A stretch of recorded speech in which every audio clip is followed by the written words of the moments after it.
Hello, everyone, and welcome to Moondance, our special one-shot D&D game celebrating the release of Disco, the baby Moonstone dragon familiar. Yay! We've worked with the fantastic Brian Gray, who is here with us today, to create this familiar so that you can purchase them in Idle Champions of the Forgotten Realms right now. The net proceeds from all Disco sales through February 22nd will be donated to the Canadian Cancer Society, which offers the largest support system in the country for people with cancer and their families, friends, and caregivers. So thanks for your donations. They're able to fund groundbreaking cancer research, offer support services to help people better manage life with cancer. They help shape policies both to help prevent cancer and support those living with the disease, and offer trusted cancer information for all Canadians. You can find out more at cancer.ca. And while you load up the game to go ahead and purchase this adorable little familiar for a fantastic cause, let us entertain you with a little story about a birthday party. So picture, if you will, a cozy cabin in the middle of the woods. It's dark, the full moon is rising just off of the horizon, and our camera pans on in through the window of this little but very well appointed cabin.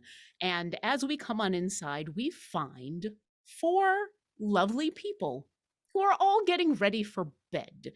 And so, with that, we'll start with our esteemed guest. Brian, would you please introduce yourself, your character, your pronouns, and tell us what's your character doing to get ready for bed? Sure. I am Brian. My pronouns are he, him. I am playing Sylvester, Dragonborn Bard. Sylvester's pronouns are he, they. Sylvester, to get ready for bed, it's almost a really quick process. Like the clothes are thrown over like the equivalent bench or a chair. Even honestly, they might just be on the bed. It doesn't matter. Because Sylvester is essentially in the mirror right now, removing any of the day's makeup, sort of brushing it off of their scales, and kind of doing the oh yeah, okay, the kissy face at themselves, and then just it's time for sleep after that. It's a nightly ritual. And your fellow adventurers are very used to this nightly ritual, and that includes Alexis. Would you please introduce yourself, your character, your pronouns, and what is your character doing to get ready for bed? Hi everyone, I'm Alexis. I use she, her, and I'm playing Pigeon, a goblin warlock who also goes by she, her. So, Pigeon is a messy little monster, often kind of dirty, like torn cloaks and stuff. She's the first goblin in her family to leave home, and she wears that like a badge of honor. And she also really likes anything that reminds her of home. And that means anything stinky, a little dirty, scratchy, itchy, worn out. It's just perfect. Um, so, to get ready for bed, she's laying out her best clothes for tomorrow, which is a cloak made out of knitted rat fur. And it's her favorite thing ever. It's super soft, super ugly, but she loves it. And then she proceeds to kick all of the blankets into the middle of the bed and like make a pile of pillows and kind of like get in there. I love that you have something that is both super soft and super ugly. That is a collection of adjectives that we have given to this. That is amazing. Um, Moving on to one of the other amazing adventures in this group, Jay. Would you please introduce yourself, your character, your pronouns, and what's your character doing getting ready for bed? Hi, my name is Jay. I use they them pronouns, and I will be playing Lock on a Door or Lock on an Open Door or Lock for short, who also uses they them pronouns. Lock is, rather short and scruffy with black and red fur, and often looks as though that fur could use a very thorough brushing. Uh, they come from a family of bards, but struck out on their own to become a rogue one day. They never quite lost their flair for the dramatic or love of performance, which is not great for a rogue all the time. But they are not necessarily the best rogue in the world, but they love adventures and causing mischief. To get ready for bed, Locke is probably pulled the blanket off of the bed and a pillow and has gone to curl up by the fireplace in this cabin, all bundled up in blankets with their head softly laying on the pillow, pretty much as close to the fire as they can be without fire hazard. That's awesome. And just to confirm at this point, the bed is being used as a place to put clothing, a place to throw clothing, and a place to put bags, but no one is yet sleeping in any of the beds. I appreciate that. But who knows? Maybe our final adventurer will, or not. We'll see. V, would you please introduce yourself, your character, your pronouns, and what are they doing to get ready for bed? Hi, everyone. I am V Muse, pronouns she, her. Tonight, I'm going to be playing Phoenix, and she is an owlin druid, also she, her. She is this petite little owlin, and she's about 3 feet tall. She has these ruddy brown feathers with white spots, these massively large, wide eye, yellow eyes that even though it makes her look constantly surprised, she really isn't. She has these little bits of twigs and leaves that are singed in her feathers, and she is very much eager to help out and be around her companions and see whatever it is she can do. In terms of getting ready for bed, she has taken her blanket off of her bed and has tied it to the posts of 2 other beds and has basically created a hammock for herself. But before she gets in, she's sort of like puffing out her feathers and every so often sneezing as she's puffing out her feathers, and then she'll quickly sort of pull the one side of the hammock open and flip herself in, and you just hear her hoot happily as it starts to sway. That is amazing. Y'all are amazing. And I'm Lauren Urban. I'm your dungeon master for this wonderful one shot. I go by she, her, and all of my characters will be a variety of peoples. And as you all get ready for bed and make yourselves your little nests and hammocks and collections of blankets in front of fires and get all cozy, and the lights dim and the full moon kind of glances through the window, and it gives just enough light for it to be pleasant in this unfamiliar space, in this cabin. And you all remember why you're here. You've been hired because there's a birthday party happening that you are working at, that you've been hired to basically be around in case things go wrong for a very special client. Dirix Kelinator, the ancient Moonstone dragon. More appropriately, they actually sent a friendly person to come and deliver this message to you. So you haven't actually talked to the Moonstone dragon, but you've corresponded back and forth with Nilda, who is the person who has actually hired you to go work this party.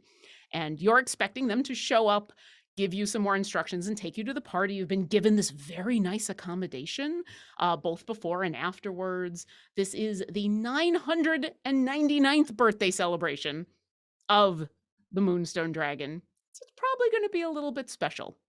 And so as you drift off to sleep, thinking about what you're going to see at this amazing dragon party the next day, all of the exciting things that you'll find, and hopefully not have to, get into any scraps with anybody, a little while goes by.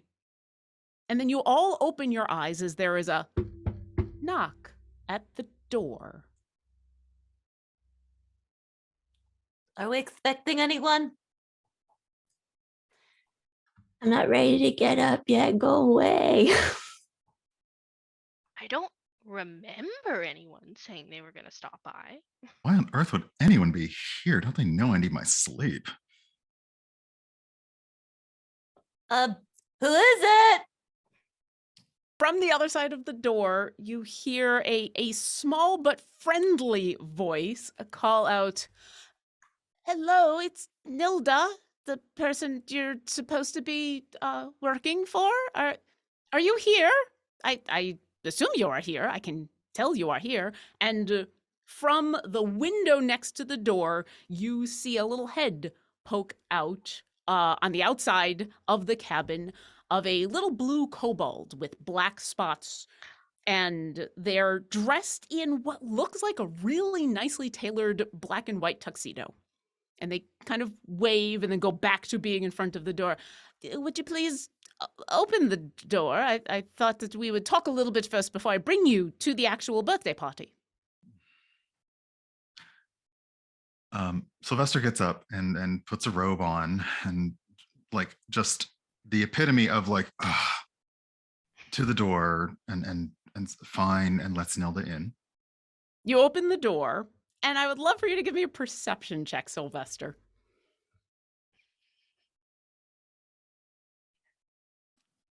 16. Excellent.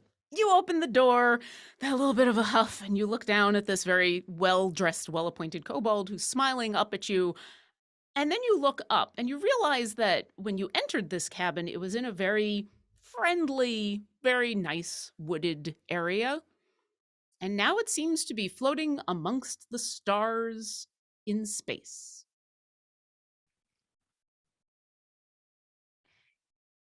Is something wrong? We'll Are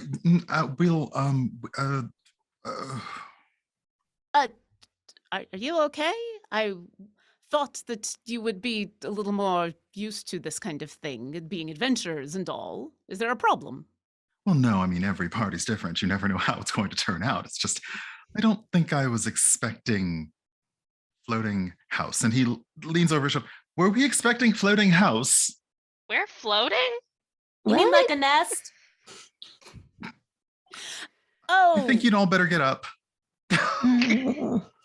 yes, well, it is time for the party. And while this is kind of a transitory period, I thought it was the best way to ease you into the dreamscape. I was already in the dreamscape. Isn't that Yeah, what bedtime? Pigeon said. I was sleeping. Yes, as far as I know, you are all still asleep, but that this is where the party is going to be happening. It is for a Moonstone dragon. It's happening in your dreams. Whoa.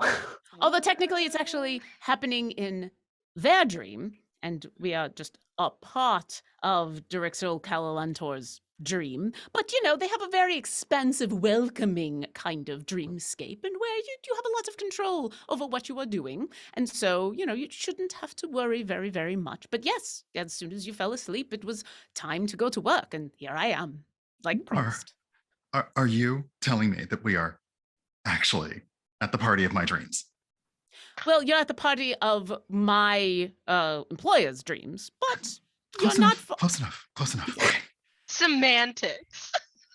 We're at the party of my benefactor's birthday of their dreams, which will include your dream. So a little bit of both.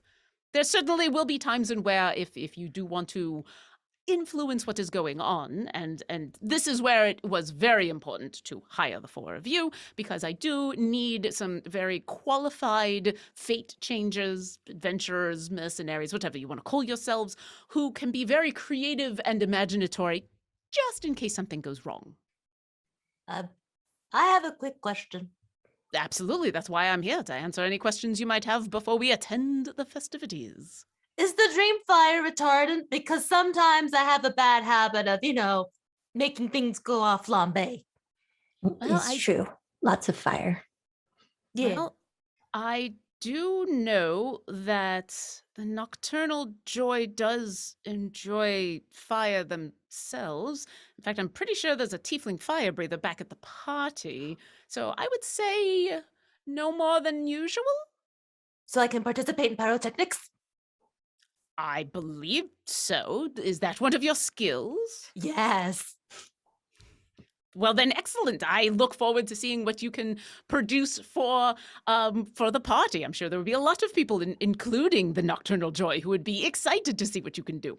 But you should probably all get dressed while I take care of answering any other questions you have.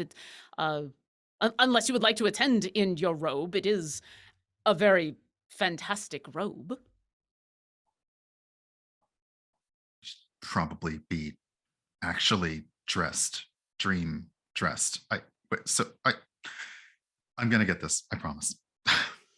And you know what? If you do not, you would not be out of the ordinary. There's many people that the Nocturnal Joy brings into their dreams that spend the entire dreamscape not really understanding what's going on. The fact that you all just accepted this as a fact is actually far more impressive than you might think. Honestly, I could very well just be straight up dreaming and not be in the dreamscape dreaming. Would not be the first time. A dream within a dream. In a dream? How many dreams are there? All of them? Was it Maybe? dream? So there's two? So there's four of us, and plus so That's now there's 5 dreams, But right? then there's the birthday party dream. So now we're up to 6. What's the guest list? How many Oh, that's a dreams and good- dreamers are we having to manage?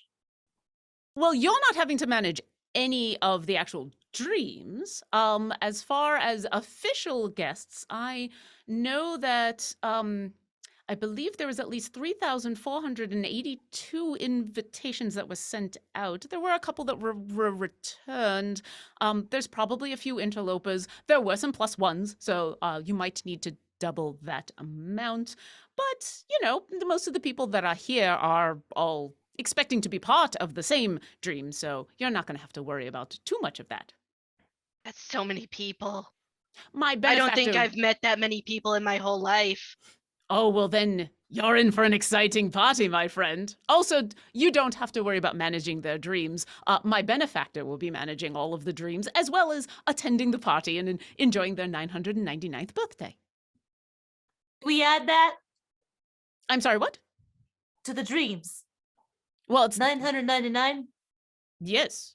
Well, I don't think there's that being added. There's definitely a sign. Would you like to see the sign? Yes, Mm-hmm. very much so. Excellent. And he snaps his fingers.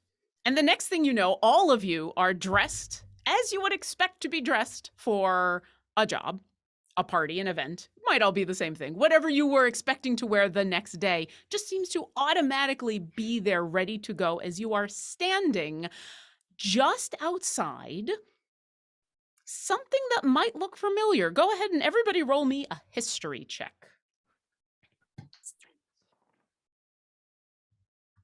Ooh, natural 20, 23. Hey! I did Beautiful. not get a natural 20. I got a 15.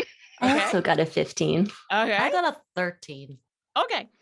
All of you vaguely recognize this place. All of you have heard of the Witchlight Carnival. This isn't exactly it, but there's enough of the same trappings and colors and themes that's your initial instinct. Oh, whether you visited the place before or just have heard about it. Oh, Witchlight Carnival. There's differences, though. It's much more spread out. It's much more... The Witchlight Carnival, from what you remember, always had kind of a very interesting undertone of fey magic that always had that sinister possibility to it. And all you can feel here is joy. Also, you notice that while you are on a grassy field surrounded by tents and games and prizes and the noise and hubbub of a carnival, if you look a little farther off to the right or a little farther off to the left, just as everything is fading away, it fades away into those black stars that you remember floating in when you'd opened up the door. Sylvester, with that natural 20, let me ask, do you think you visited the Witchlight Carnival before, or you just studied up on it? No, just lots and lots of stories, hoping to attend one day. Excellent.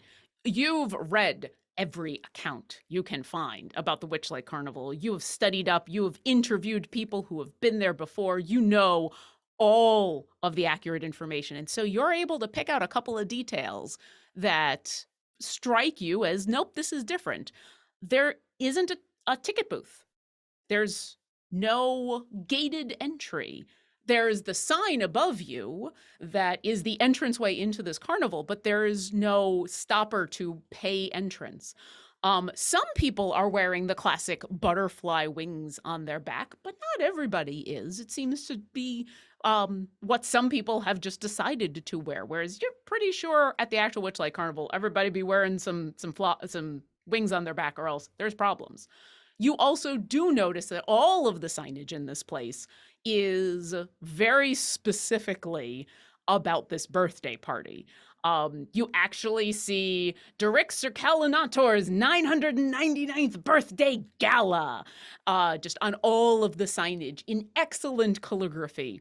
And so you get the sense that, all right, this is a dream version of this, but, it's pretty good. I mean, a Witchlight Carnival themed Witchlight Carnival. That is a super sweet 999th birthday. Mhm. Definitely. I'm Yeah. glad you agree. Yes, my benefactor went when they were very, very young, and it's been on their mind recently. And as they've grown into ancient age, have wanted to visit again, and then thought, well, why go to the carnival when they can bring the carnival to them? So most of the people who are here are going to be partaking in the carnival. It shouldn't be exactly the same because, it also will include some pretty interesting quirks, I guess you could say. Lots more food. My benefactor's very into snacks. But please, as I explained in the letter, feel free to enjoy the festivities, to mingle amongst the crowd, to play the games, to eat the food, to eat even more of the food. There's a lot of food at the buffet. And all I ask is that you keep your eyes out for anything untoward and deal with it in the most expedient way possible, possibly the most entertaining way possible, just to keep everybody calm. Dreams are a wonderful thing until they turn to nightmares. Ooh. Any final questions? I have a Where- question. Oh, me too, but you go first. How young is very young to an ancient dragon? Because you said he went when he was very young.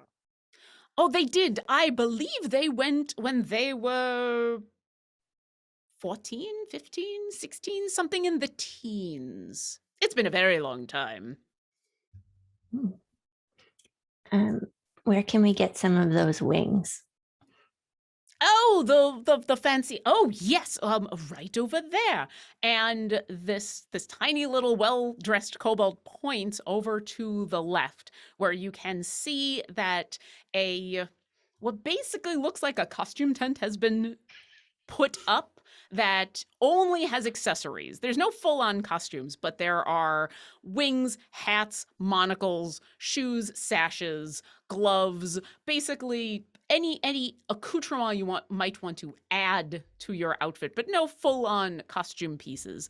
And you hear him say, "Feel free to partake in anything. After all, it is a dream. Costs nothing, and we can always make more. And if you need me, just yell my name really loud, Nilda. I am the lair manager, and I will be here to help however I can. Thank you very, very much. And I'm going to go and participate in the pie eating contest." And then they scamper off in the other direction, and you are left to this dream carnival. What would you like to do? I'm in the pile of accessories looking for anything brown and gray. I think I find like a pair of moth wings, and I'm like, yes. Would you like these costumed moth wings to come with or without dander? Oh, with dander. As soon as you put them on, every time you give it a little bit of a shake, poof, there is that little cloud of moth dander, just like you would expect. This is my happy place. As I'm like shaking out a little dirt cloud. What would the rest of you like to do? I think Oh. Locke is also gonna go grab some accessories, probably a pair of butterfly wings, maybe like a small top hat, just for fun. Small to you, or just small and like one of those ones that are just tiny on your own head, or I think maybe just small in proportion to me, not one of the tiny ones. okay, yes. You do find a top hat, and you find several versions of butterfly wings. I think the one you probably pick out because you've pulled out the little top hat are the big monarch wings, and so Oh, you've got absolutely. giant monarch wings, tiny little top hat. Sylvester, I see you grinning. Anything you'd like to pull out? Yeah, Sylvester's definitely, they're going to pull on some wings, but they are looking for the most like iridescent sash they can, and some gloves, and that's thinks about more, but then says no, understated, over the top, but understated. Okay. It's interesting. As you go through the racks looking for this, you immediately find this very lovely iridescent sash that you're able to very quickly put over your outfit. And then you're thinking about gloves. overstated, understated, overstated, understated. And as though your eye has caught both, when you think about overstated, you look to the right and what you find are shimmering pearlescent sequenced gloves that actually go up to your elbow. And when you think, understated, you look to the other side and they are almost like very refined butler's gloves, just that really nice white cotton, but you could tell they're perfectly tailored for your hands. We're going with the I mean, come on. No, we're going over the top today. I love it. It's a dream. If there's It's a ever a D&D dream. time. If And there's now so ever am a time. I. I love it. Phoenix, how about you? You watch as your friends are pulling out all these costume pieces. Oh yeah, Phoenix is going through and she comes across the monocles and she puts one in one eye, which enhances the largeness of the one eye. And then she puts another one in the other eye. So now her eyes are extremely large and she turns to Sylvester. Do you think this is too much, Sylvester?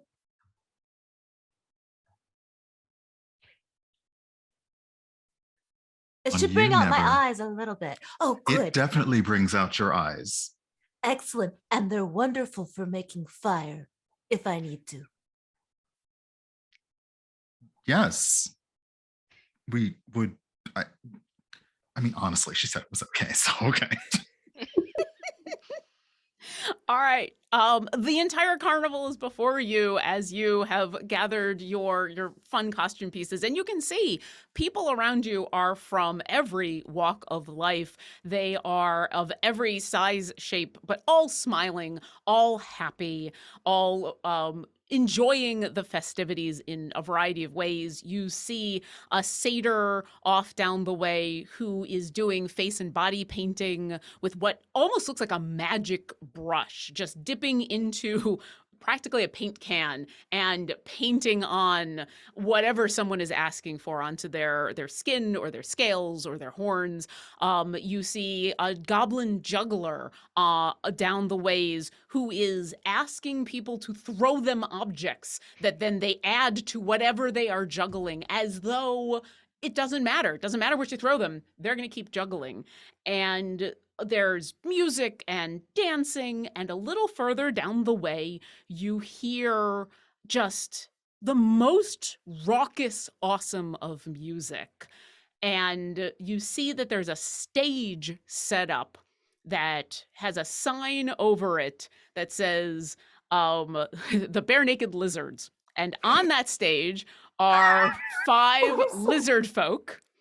I'm going to plow on ahead because I'm going to. There are 5 lizard folk who are playing banjos, bongos, lutes, shawms. There's an upright bass, and they are just having the time of their life as you hear them playing a song that they... oh yeah, you recognize it. That's Walking on the Moon. Oh, Phoenix. Are you bopping Yes. along? Oh, absolutely. I can't help myself. I love the music. I love it. I need everybody to make intelligence saving throws. Oh, no. Oh, goodness. Oh. Okay. Oh no. Oh, okay. Dirty 20. Dirty 20. take it. Okay. Lock. I got a 9. Pigeon. 15. And Sylvester. 10. Awesome. Locke and Sylvester, as Phoenix is bopping along to this music and you all clue into it. And Phoenix says, I just can't help myself. The two of you can't help yourself. You must dance. This is hardly a problem. You must I spend haven't- the next 12 seconds dancing. Please describe to me. Let's start with Sylvester. What are you how are you dancing? Oh wow, Sylvester has managed to, I don't know if it's an actual spotlight or he's merely dreaming that there is a spotlight, and it is hitting it's hitting his head and the horns, which are sort of actually reflecting the light glinting around him, and he is he's just very much dancing on his own. It's kind of hand, it's kind of hip. He's keeping a respectful distance away from anyone else that might be walking past, but no, he's not. He is officially lost to the rhythm. Excellent. Locke, please describe your 12 seconds of compulsory dance. So Locke has always loved to dance, but the wings are sort of throwing them off. They're not quite used to them yet. So they're trying, bopping along. losing their balance every once in a while because, as mentioned, big ol' wings, not conducive when you're 4.5 feet tall. Roll a acrobatics check with an advantage. Oh, advantage. Yeah, I'll give you advantage since you I rolled 2 11s, so 17. Oh, 17. Yeah. You manage not only to not get totally thrown off by these wings, but the off balance portion of it actually becomes part of the dance. And it's kind of for a moment like you're doing one of those robot dances and where you kind of stop, then you move, and you stop, and you just kind of incorporate it into the dance. So lock is literally lock and popping. I wasn't gonna say it, but I'm glad you did. Pigeon and Phoenix, while you regain the ability to decide whether you want to dance or not in that moment, I'd like the two of you to give me perception checks. Oh, okay. That's an 18. 9. Pigeon, you're just entranced by Mhm. watching your two companions dance. I'm actually just dancing anyway. Please describe your dance. I haven't really done much dancing, so it's just kind of like a trying to stay in time, but not quite successful. But you're having such a ball. It's so good. Phoenix, you're also enjoying the groove. But you also have that moment where you remember and realize, oh yeah, we're kind of on a job. I guess I should keep an ear out. Eyes out. Eyes out, ears out. All of the senses aware, which is good as you hear screaming, but it's then followed by confusion, and it's a little, you can tell that it's not I'm being murdered screams, but they're screaming coming from closer to the band. Maybe we can jig our way over there. There's some activity happening that doesn't sound like it's supposed to be part of the party. Oh yeah, we're working, aren't we? Yeah, this is supposed to be a job. Just lead the way. We will follow. Okay. Make Yeah. space through the crowd. Okay, I can totally do that. And she's got her wings like flapping, and there's like little bits of leaves falling out, and every so often there's this spark happening from the tips of her feathers as she makes her way over to where she's hearing the screaming. All right, you cha-cha your way on over with your friends towards the dance stage where the lizard folk are still cranking away. Now it sounds like they're doing a version of Bad Moon Rising, and you do see the source of the screams. It looks like there's a whole swath of people who were enjoying the music and dancing. There's actually a big there's a big area, just open field in front of the stage, perfect for dancing. But there's like a dozen people who have obviously all fallen over, who are all on the ground or picking themselves up. Nobody seems terribly hurt, but none of them look like this was intentional, happy.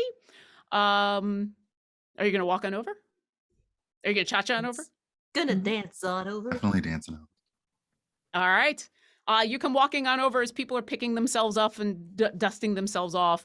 You see there's one dragonborn who is shaking their leg, almost annoyed, and are going, oh, what is all over? I don't understand. Oh, get off. Oh, so sticky. And you look down, you see that their left foot seems to be covered in some black substance. And yeah, there seems to be some black goo around here. Can I try to prestidigitation a little bit? See if I can clean it up on his leg. You absolutely can. You describe to me how you cast prestidigitation. And I don't say anything to him. I just kind of get down close and like kind of do this with my hands.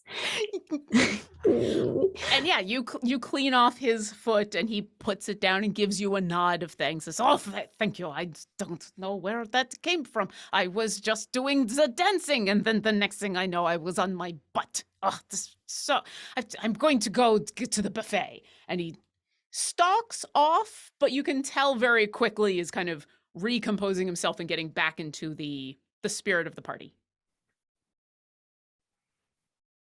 I'd like to like poke the goo, see if I can tell what it is.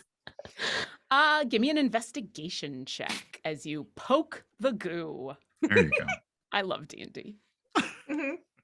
It's just an 8. It's kind of oily, and Mhm. it's weird in that when you poke it, it's at the same time sticky and slippery. It doesn't want to come off, Mhm. but it also feels like it's kind of got that oily slickness to it. I kind of like it. Like, ooh, neat. You pick up a whole handful and start Yeah. play-dohing it. Mhm. Mm-hmm. Mhm. Pigeon, what is that? I have no idea. I mean, I personally am not a fan of goo.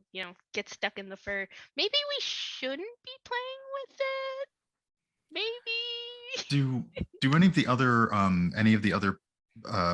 partygoers that were picking themselves up, or do any of them seem affected by this goo, or was it just that one dragonborn? Oh no, there's a good dozen people who now have all picked themselves up, but they are all, now that you know what you're looking for, they're all not covered in goo, but it's obvious that they have slipped and fallen, and some of them have it like down their pant leg, some of them have all over their behind, some of them their feet are covered, some of them their scales are covered.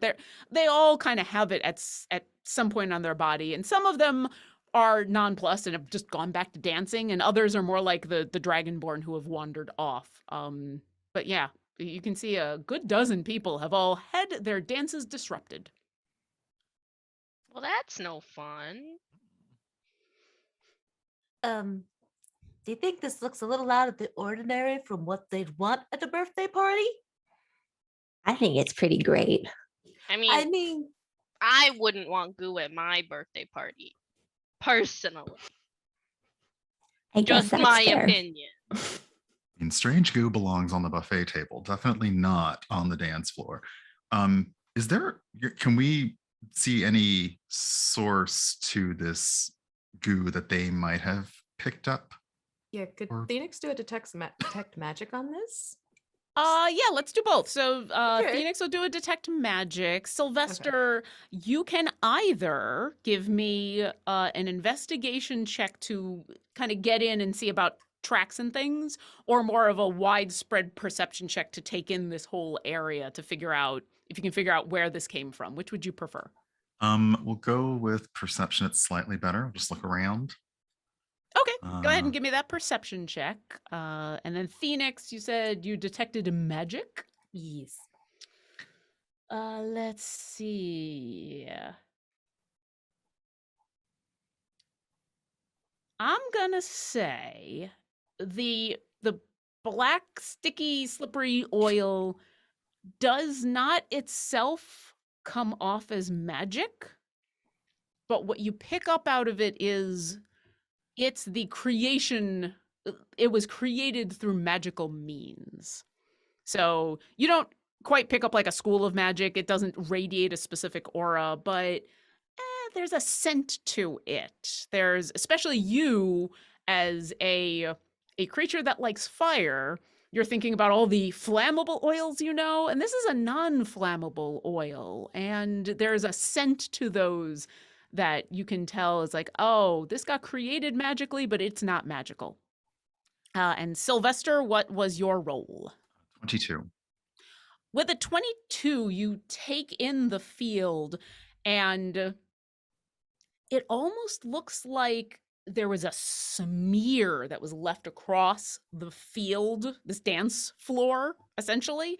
And the way that it is positioned, you can see where like the start point and the end point. It is as if a massive hand just went and just laid it down, and because of how you're examining the area, you can see the start point and the end point, so you can kind of tell the direction this came from. And you look over in that direction, you can see more people are covered in oil in that direction, And they're picking themselves up and cleaning themselves off, and most are at least taking it with a modicum of good humor, or are getting back into the music, or are unable to stop themselves. And you can see in the distance, amongst all of the other stuff that's going on at the carnival, you can see the carousel, you can see the buffet, you can see the pie eating contest, you can see the fire breather, you can see all of it. And something about the carousel now, something looks a little weird over there. We should probably head to the carousel. Should we Right. try to clean up the goo before we go, or just like leave it? Seems like a shame. I mean, I want you to leave it. I think it suits Pigeon. I can let it be, but like just this once. Pigeon, are you Hmm. cleaning yourself off, or are you letting yourself be covered in the goo? I just take my hands and like wipe it down the front of my knitted rat robe, and then just leave the stuff on my face and like, okay, we're good. Okay. Okay. I'll say that's enough. It'll be interesting. Every once in a while, what you realize as you're wandering around is like, oh, there's like fluff from cotton candy that just gets stuck, or there's some trees nearby, and like flowers are floating from the trees to enhance the magical atmosphere, and you just find like 4 or 5 just are now stuck to the side of your face. I'm okay I with want to it. just, I know you like, I want, okay, I'm going to leave it alone. I'm going to leave it alone. You gotta let this one go, Sylvester. I feel like Hmm. it's festive. It's something. No, I can't do it with goo, man. I mean, I'm a little jealous. It's not getting stuck everywhere on you. All right. Are you doing anything else here on the dance floor, or are you heading? On our, I relay, Sylvester relays what they've seen about something out of sorts about the carousel, and kind of goes that way, just like kind of looking around to make sure that none of the people who were fallen seem injured, that they all still seem to be having fun, even though this is very weird. No one's injured, except maybe their pride. And it's a spectrum of people, some of whom, as I said, they pick themselves up. Ha ha ha, I fell. Other people are annoyed, but get back into the feel of things. There are a couple people who are having a harder time with the fact that they're now covered in goo, but they're dealing with it. It hasn't ruined anything just yet. They'll get knocked down, but they'll get up again. You can never keep a dancer down. So should we go hustle over to the trail? You were just Yeah, because the rhythm is going to get you, but I don't want it to do it like this. no. Mhm. All right. As you walk away, you do notice that the Lizard Folk band has now switched over. They were playing Moonlight Serenade, but now they're actually playing Can't Fight the Moonlight. And you walk through the crowd. I need one last intelligence saving throw from everybody as you try to walk away. No. I got a Okay. nat 1, so Oh, there's no saving that. Pigeon, what'd you get again? 3. 3. Sylvester 14. and Phoenix. 15. Phoenix, you're like, gotta go, gotta be on job, and you look back at your 3 other friends who are following you, but they are in a conga line. Hey guys, we better walk this way. Come on. Would it be appropriate if we moonwalked this way? Sure, good moonwalk. I love you all so much. All right, as you walk on over to the carousel, being semi-forced to dance for the next 12 seconds, I would like to remind everybody who's coming on in to thank you so much. We are celebrating the release of Disco, the baby Moonstone dragon in the game, which is a fundraiser for the Canadian Cancer Society. So if you would like to learn more, we've got links in chat, and also you can learn more in Idle Champions: The Forgotten Realms. Go check out the baby Moonstone dragon. They're adorable. Anyway, what also is adorable is the carousel. As you arrive, in your various dancing forms.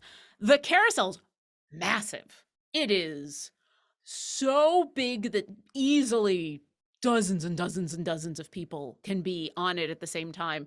It is moving not quickly, but at a surprising amount of speed for the number of people who can be on it. And you notice that it has creatures that they're all sitting on that you never watch two of the same creature come up. It is as if every single one of the wooden animals that people are riding is completely unique. You see an almirage, a black cat, what looks like a very large hamster, a beholder, an abyssal chicken. Oh, that's a flump. And then for a moment, you're like, oh, that's another flump. No, wait, those are two separate flumps. One's armored, one's not. Is that a parrot dressed like a pirate?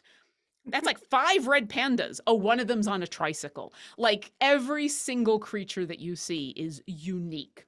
So nothing about it is familiar? Nothing about it is really that familiar, no. Not at all. Listen, I'm a very... I'd like to think that I'm subtle, but I'm not. As you It come up... clicked. It did. Very much. At one point, you're pretty sure that you see just a little mage hand. Go by. How is someone writing a mage hand? I'll leave it Just out. sit in the palm. Oh, Sit in the Yeah. palm. Oh, that's amazing. I'm gonna give you advantage on your next roll. Wow, Yeah. that was amazing. That was amazing. As you walk up and you hear the festive music that's playing out of the calliope that's buried deep in this carousel.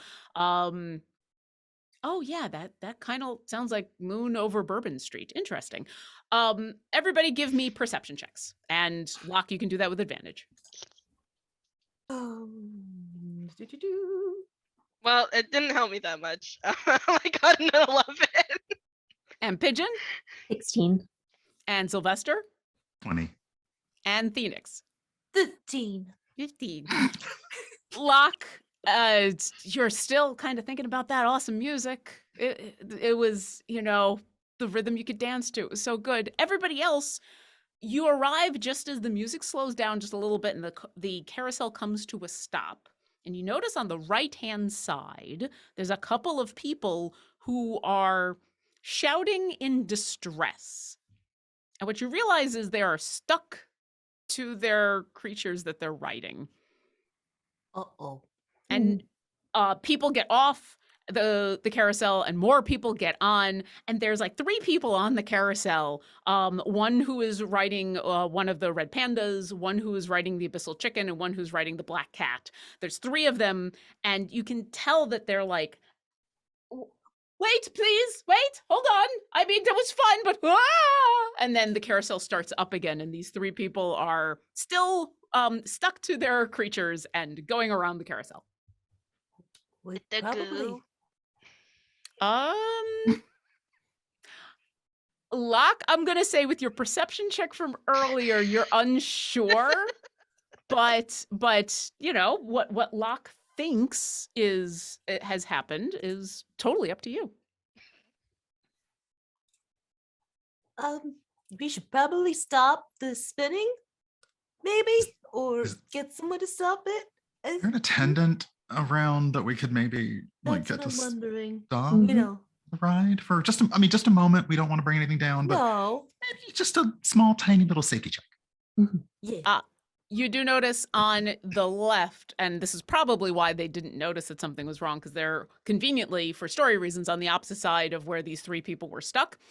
You see a turtle standing on what looks like a tiny little platform with a lever that goes all the way to the floor in their hands, and they're kind of holding it just off to the right a little bit with a big smile on their face, and a little bit of kind of that dreamy, Excuse me? Pardon me? yeah, hi.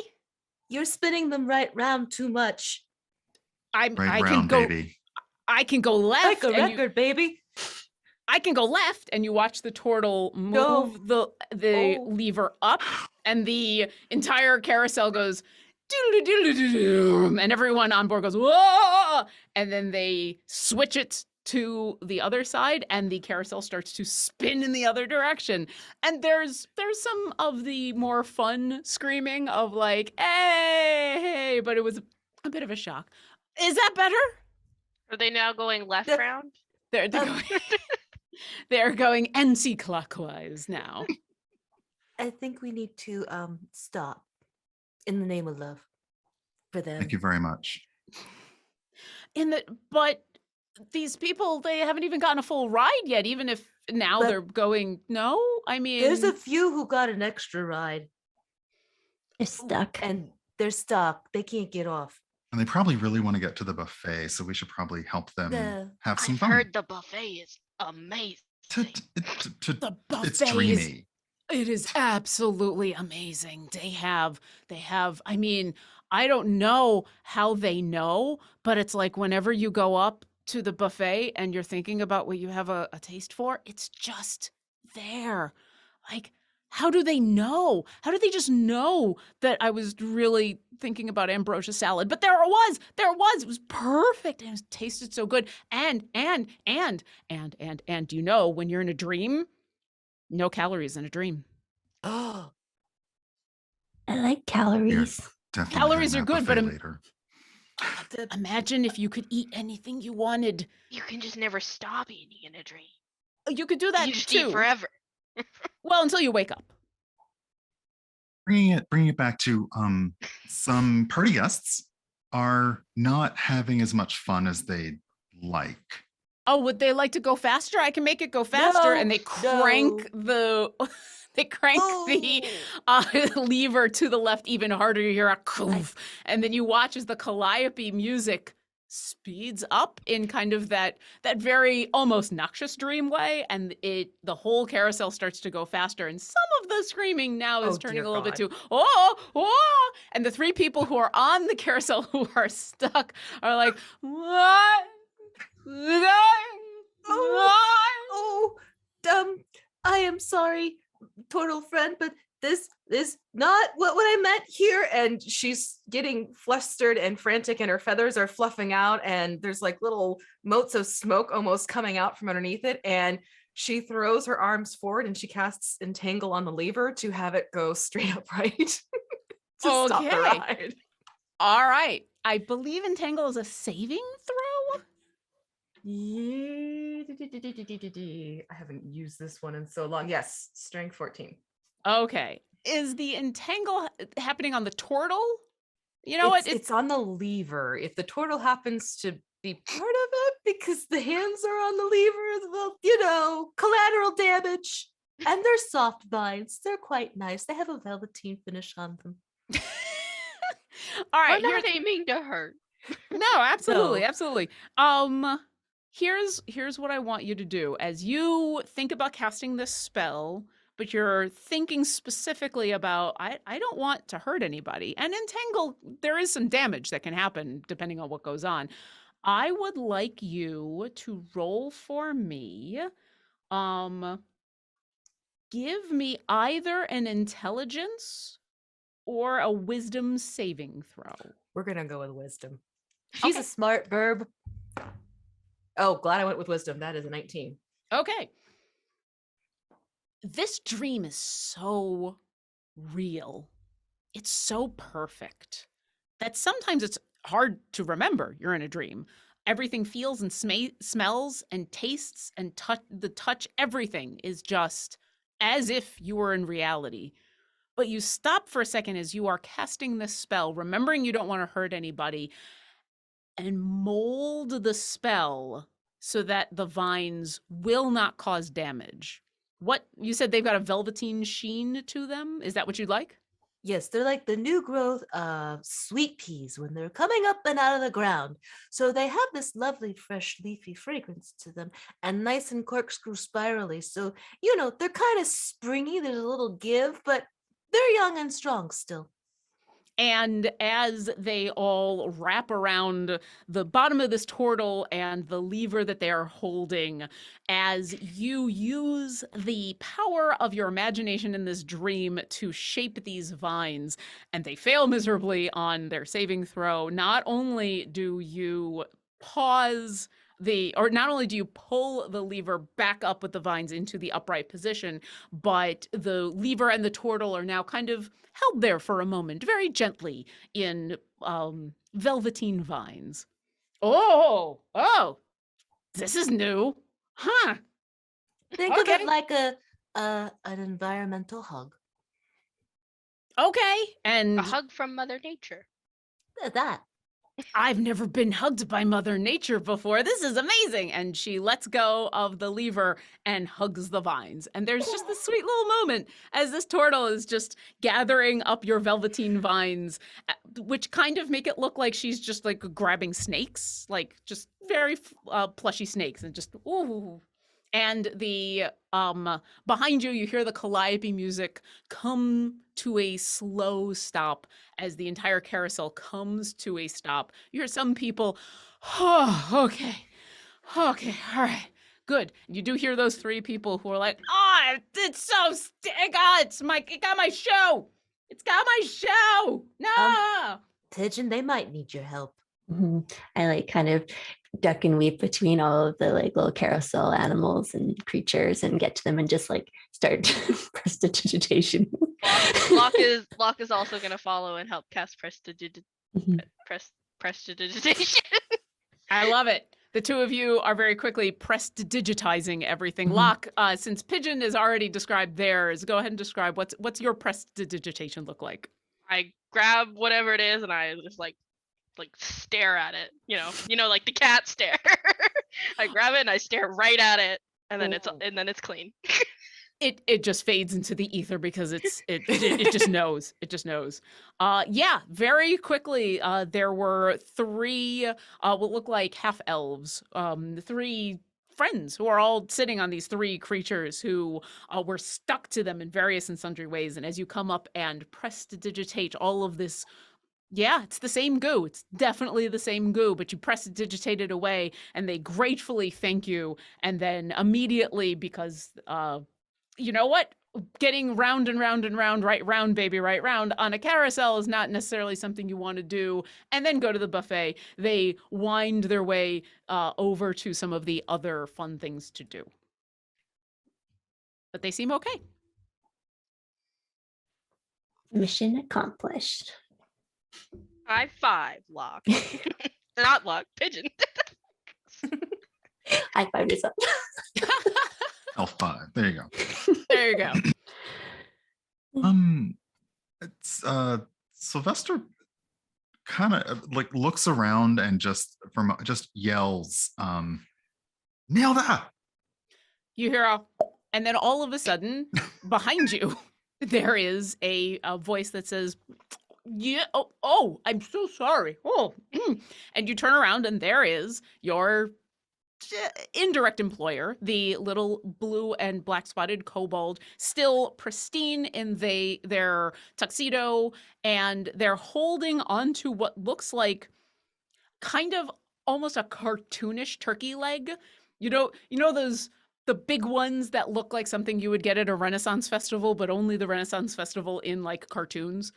It's that huge. It's the size of their head, and they're in the middle of munching it when I'm so sorry. I don't know where to put. Okay, well, I guess I'm just holding this now. Yes, hi. What is there something wrong? Phoenix looks very concerned over the meal. Sylvester just looks kind of hungry, but not now. And she holds the drumstick out to you. If you were hungry, the buffet is right there. Maybe still working. Maybe later, still working. I understand parties and social situations, and this is a bit of a delicate subject, and they'll actually look around as if they are trying to make this kind of like is it possible that this party might have uninvited guests, or might have anyone been particularly salty about not being invited? Oh, for sure. That's the exact reason that you are here. Is I am sure there's someone who was left off of the list. I mean, you can't go 999 years without making someone upset, no matter how wonderful and amazing you are. I might be biased, but I believe my benefactor is a completely kind and wonderful individual. But, no one gets through life without making a few enemies. I don't have a specific list because after 999 years, my benefactor also does not remember everything that happened. But that is, I mean, I I appreciate- barely remember last evening, so I Mm, can imagine. Are we still in last evening? Because we went to a sleep. good So point. it I don't- depends. What do you consider the evening? When does the evening end? When you wake up, Well, then, yes. Anyway, to answer your very delicately wonderful put question, yes, there's probably someone. Yes, are you encountering? And they bring their snout in a little bit closer, still holding on to the massive turkey leg. Are you encountering issues? We found some goo. we've got a bit of a sticky situation. mhm. That. And yeah, indicating the carousel and indicating pigeon. Just like playing with the leftover stuff on the carousel. Like, Nilda walks up to you, Pigeon, and I'm gonna have them roll an investigation check. Okay, that's not so bad. Oh, that is interesting and disgusting and not at all what I was expecting. Did you need help getting it off of you? oh no. No, Okay. Pigeon likes it. Yeah, no, this is intentional. Mhm. Okay, I'm glad that you are happy. Also, it's good that I had some to examine. I don't recognize this substance, but it is definitely untoward, and you should definitely figure out where it's coming from because I'd imagine if it was all over the carousel, then this Plus- must be intentional. It made its way to the dance floor too. The Or- dance floor. Or did it go from the dance floor and then But here? that's Not sure of the exact order. Sylvester, you're pretty sure from your perception from earlier that the carousel was next. So it started at the dance floor, went to the carousel, and in fact, because Locke says that, go ahead and roll another perception check with advantage as you are starting to map out the direction that somebody might have left problems. Everyone? Or Just Sylvester just for the Sylvester. moment, but Okay. Locke is giving you help That's- with that. That's a 16. Awesome. Something about what Locke says of, well, I don't know which direction it came in makes you start to do that mapping, and you look down towards the buffet and then past it where the pie Oh. eating contest is happening. And you see a kerfuffle at the pie eating contest. Well, you know what? We are on top of it. We are so sorry to interrupt your meal. It looks delicious. I think we'll continue looking into this. Excellent. I have all the faith in the world. You came with excellent references and everything. And please, it is not an interruption. I am like you here working this event. I'm just like you also partaking in breakfast, lunch, dinner, and 12sies. And then they very slowly move this giant turkey back in front of their kobold toothy maw. And even though everything is immaculate, this turkey leg is gorgeous and it's dripping with juices. And they just, I'm going to go check in on the dancers. And as they turn around, you hear, as they just take a massive bite. okay. I guess we're good to go. I mean, good to go. We gotta stop by that buffet at some point. I'm Mhm. getting hungry. Mhm. Well, there's pie. So pie. Okay. that Ooh. sounds great. Yes. We have to save the pie eating contest. This is very Yes. important. True. We wouldn't Can want you them getting imagine? crusty. Or eating the goo. Mhm. Oh, we Yeah, I haven't don't know what discovered gooey if pie. the goo might taste good. We haven't really discovered that Pigeon, yet. please don't eat the goo. Pigeon, please don't eat the goo. Please do Pigeon. not eat the goo. Pigeon, eat the goo. Eat the goo. It's all over your face. Don't listen. Come on. Don't. You were That's just, Don't listen to the You voice. might be hearing Pigeon. a voice right now, but I would not listen to that voice. I mean, I've been thinking about there's even some cotton candy in this little smudge right here, but I'm surprised that cotton candy hasn't But Dissolve. that goo came off the floor, and you're not supposed to eat anything that comes off the floor. And I know we're way past the 5-second rule. Mhm. Pigeon, you know you want to have some of that goo. I mean, it smells so bad, which This is is so unfair. I really want to, but I'm also trying to learn manners, so maybe I'll hold off for now. all right. Since you're trying to learn manners, where would you like to go? I may ask you again later, though. Pie. All right, you all make your way past more of the tents where there are carnival games going on.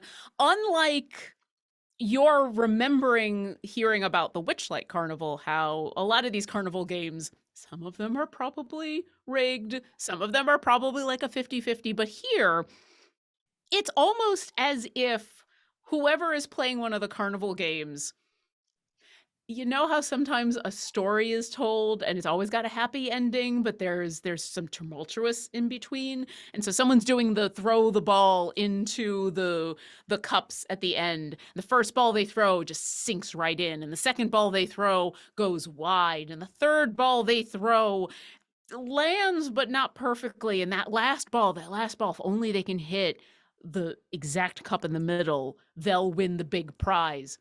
And it just so happens, it seems like that's what happens every single time. Everyone, and no one is at all suspicious or unhappy. They all are leaving with big, fluffy stuffed animals of all sorts. You go past the buffet, which seems to go on forever. It is in a big oval with, in the center of the oval are just dozens of chefs from what looks like all over Faerun. You see a whole squad of orcish chefs who are delicately arranging what looks like the most fantastic salad any of you have ever seen. On the left, you see what must be a group of people, chefs and sous chefs and people who all work for the same restaurant because they're all dressed the same way, as they are putting out what seems to be ice cream of every flavor imaginable. It's ongoing. And as you walk by it and you see people are walking around the buffet with plates, and every once in a while they stop to ask somebody, "Oh, hey, do you happen to have, oh, there it is. Oh, I'm sorry. Do you mind if I was wondering if you had, oh, I'm sorry. No, I see it right over there. Can you tell me where I can find, oh, it's right here. I didn't even know." It seems like every single time they're thinking about asking for something that they have a taste for, it just kind of ends up being right there. And as you continue past this amazing buffet, you see a stage has been set up kind of in the same way that the Lizard Folk band that had been playing, what you can now hear is Grapefruit Moon in the background. And you come to this stage where there is a smiling human in what looks like carnival barkers ostentatious clothing, in yellows and reds. He's got what looks like a one of those pie wedge servers in his hand, and is using it to bang on an empty pie plate. And as he's banging on it, he is calling out, "Next for the pie eating contest! Next for the pie eating contest!"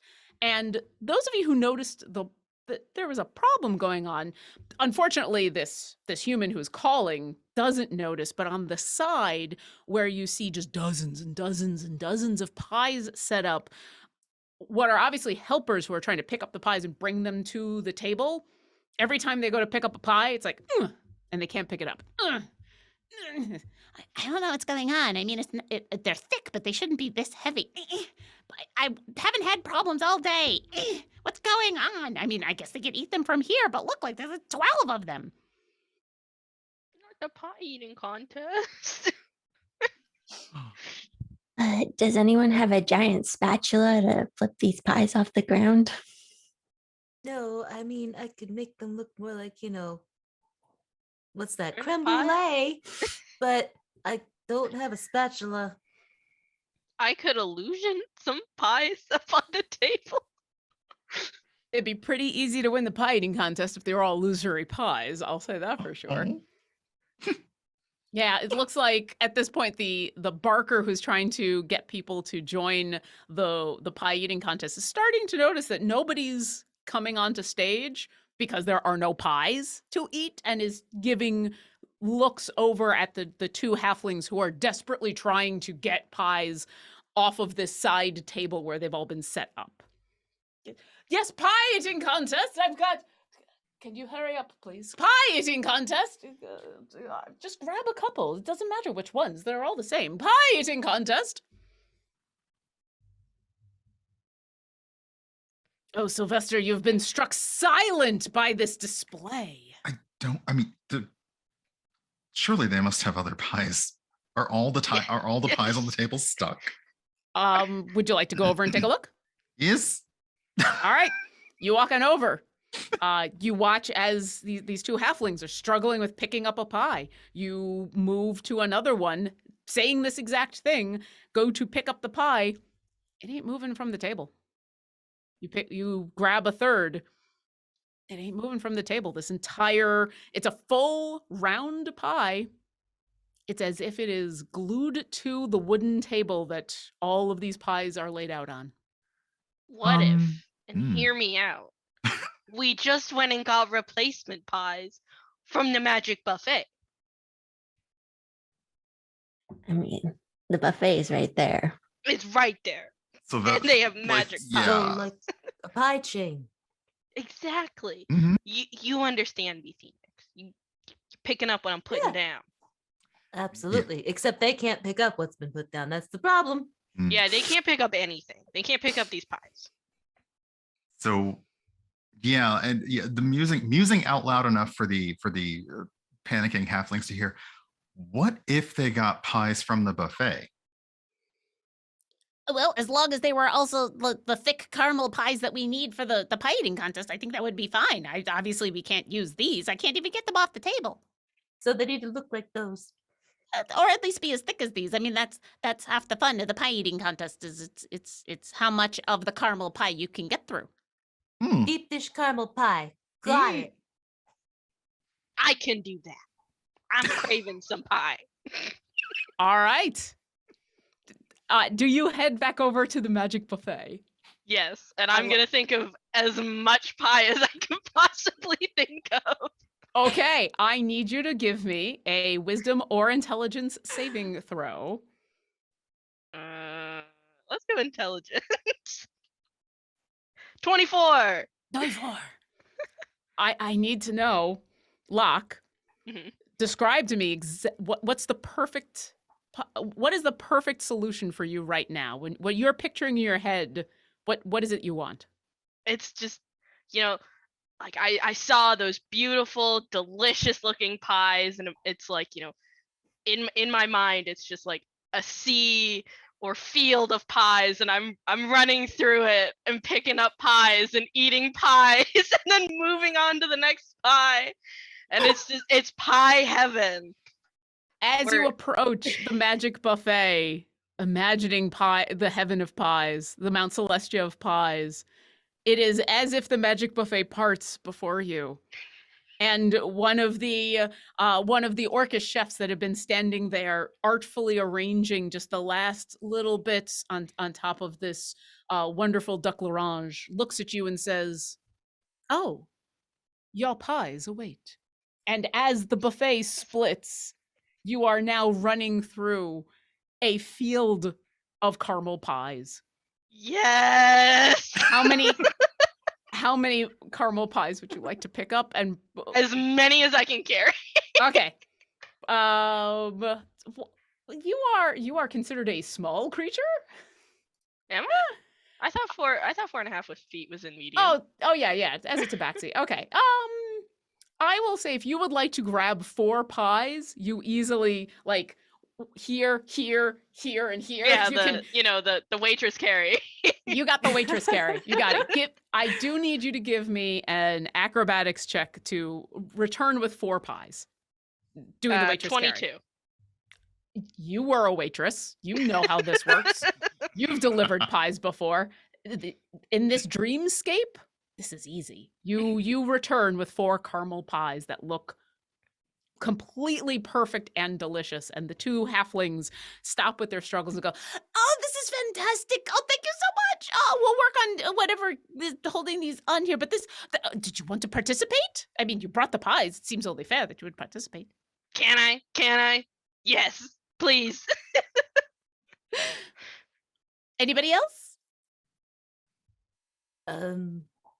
I can help carry the pies too. Do you need more pies? I think you always need more pie. If it's a contest, I mean, they probably need all the Yeah. pies. All the pies, and they said something about 12. Okay. Oh, I know. I could have Moraletti help me.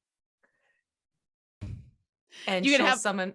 Yeah, she summons her large fire salamander wildfire spirit to carry the pies.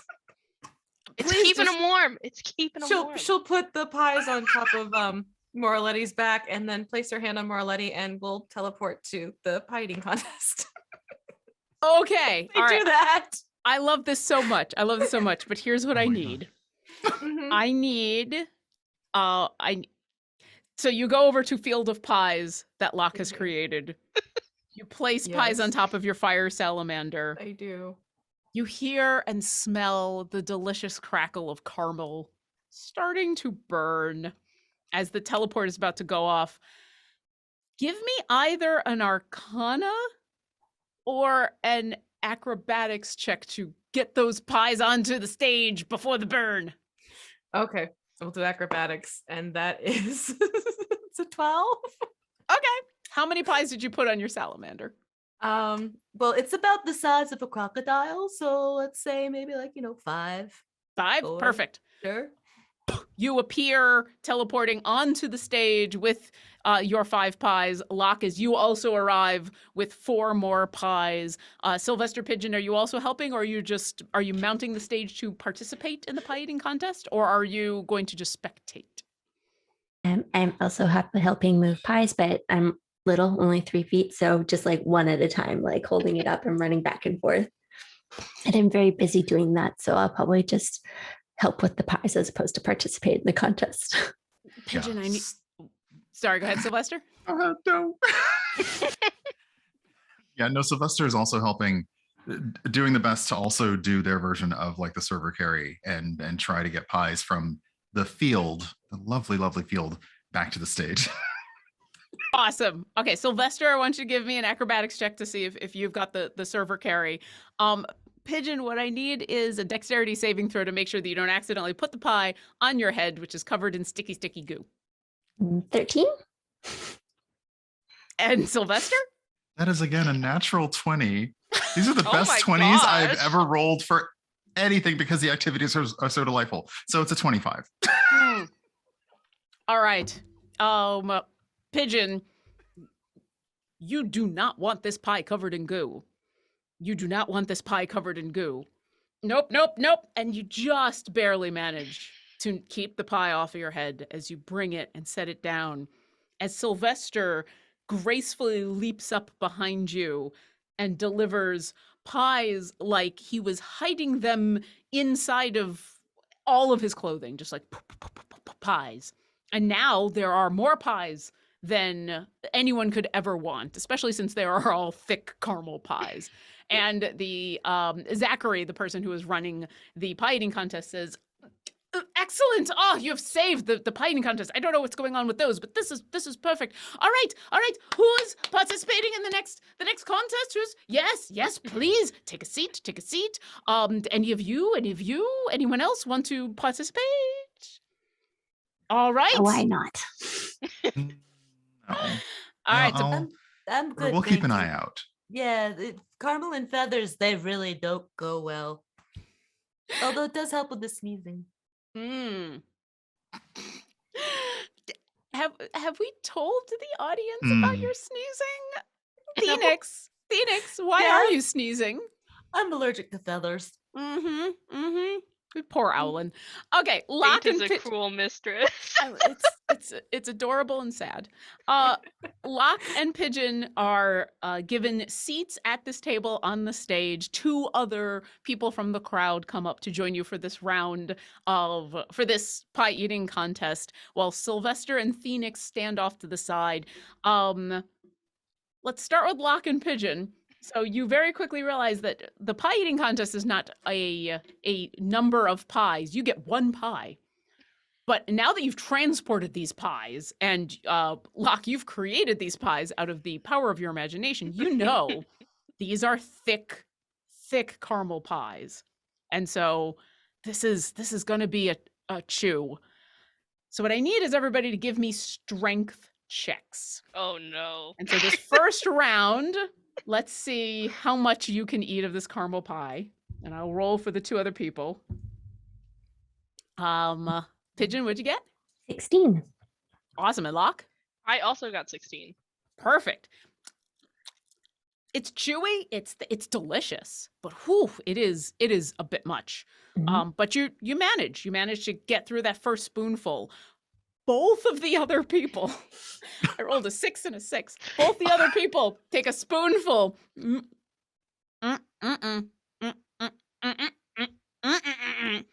And their mouth is just locked up, and you hear Zachary go, "Oh, I'm sorry. First round, you're already out. Give it a minute or two. It'll just dissolve. It's fine. It's just sugar. You'll be good. Second round. Here we go. Our two saviors. Makes complete sense. Go ahead and roll me another strength check. The DC has gone up a little bit. I got a 10. I got a 6. Oh no. Okay. Locke, you made these pies. You crafted these out of the depths of your soul. And there's a moment where you think this pie is going to be your undoing as well as your creation, but you power through. And you swallow.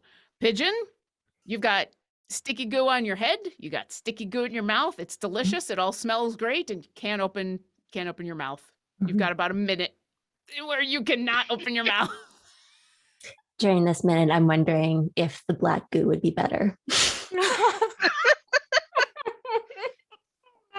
I appreciate that so much when I can't ask you to eat any of the black goo, but you spend a minute thinking about that as Zachary comes on over to Locke and says, "Oh, we have a winner in just 2 rounds. This is amazing. And your prize." And he pulls out, as if from nowhere, one of those incredibly comically large blue ribbons. It's about the size of him. He is a medium-sized human. It's a blue ribbon with "winner" across the front in big gold letters and the tassels on the bottom, and he hands it to you. Yes. While this is all going on, Phoenix and Sylvester, roll me either investigation or perception checks as you are standing off to the side. She adjusts her 2 monocles on her large eyes. I'm going to use perception. And that is mathing. 24. Minus half of that. It's a 12. Okay. So Phoenix was a perception. Sylvester, was yours a perception or investigation? Perception. Okay. Both of you see that while this round of pie eating is going on, the 2 halflings that had been working on these pies on the table, they've kind of abandoned the table and the pies. They've just pushed the entire table to the side, and out of nowhere, another table appears, and now they are taking the extra pies that were crafted out of Locke's imagination and all of your hard work to bring them on over, and are resetting them up to get ready for the next couple of rounds of the contest. And where they've pushed that table aside to is actually a little closer to where you are, and both of you do see, now that you're a bit closer, that that sticky black goo, it's under all these pies that are stuck to the table. And Phoenix, Sylvester has been telling you about like the fine details that they've seen of how this goo has traveled from one place to another.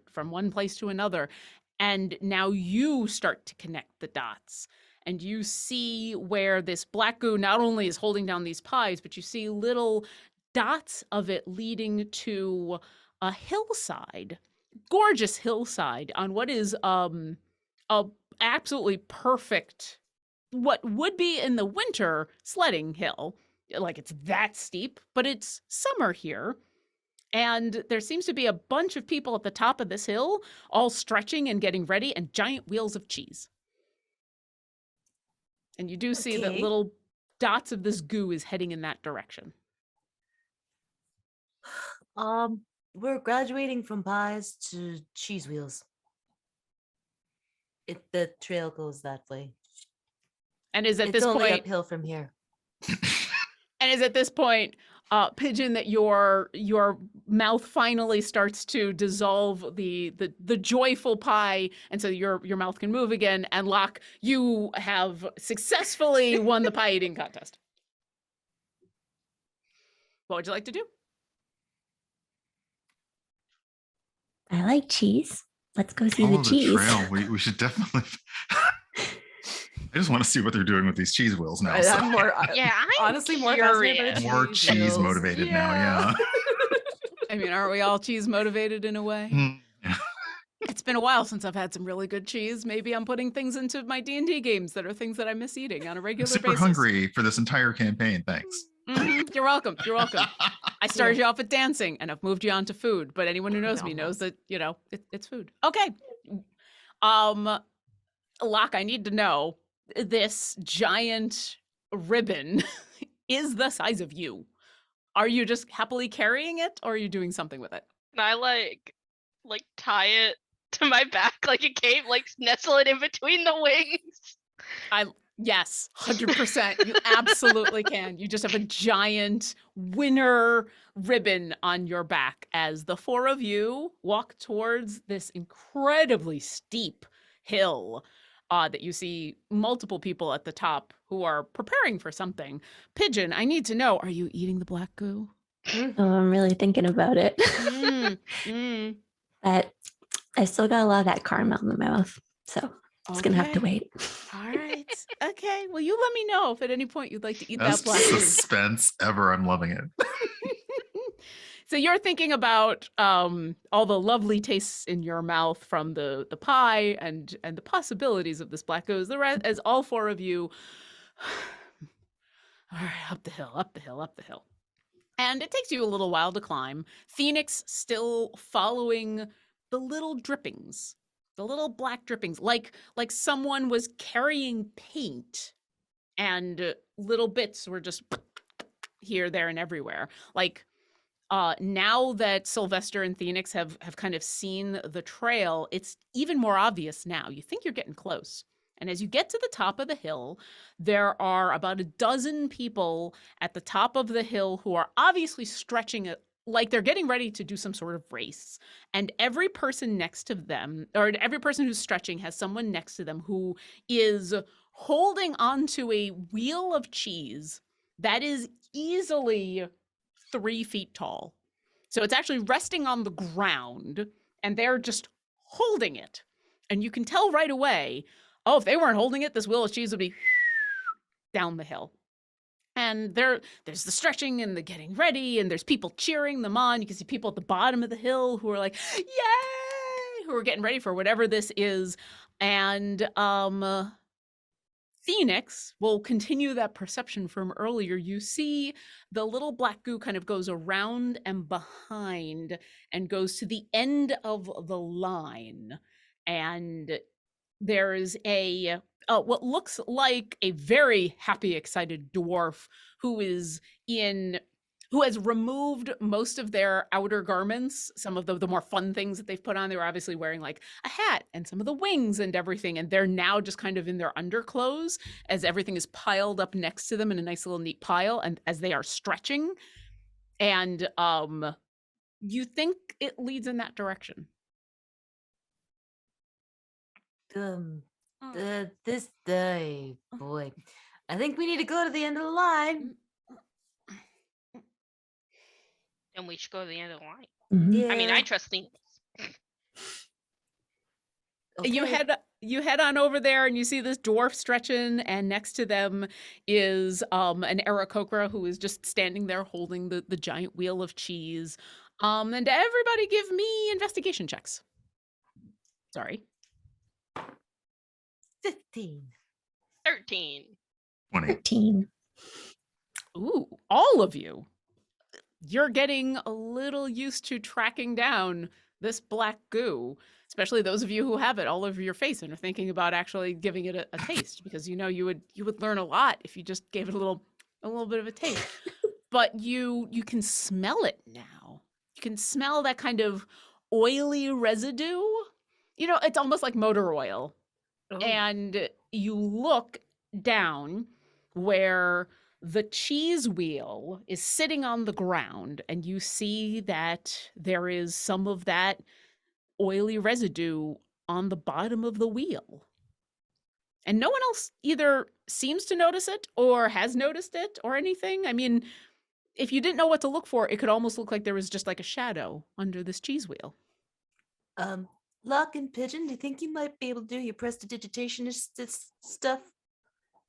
Yes. Gonna grab the cheese wheel and stare. And I'll scoot around the side and do While they're doing this, Sylvester asks the Aarakocra, because the dwarf is very clearly into their, Yeah, what that. exactly is this event? I see cheese, I see a hill, but the pieces aren't really coming together.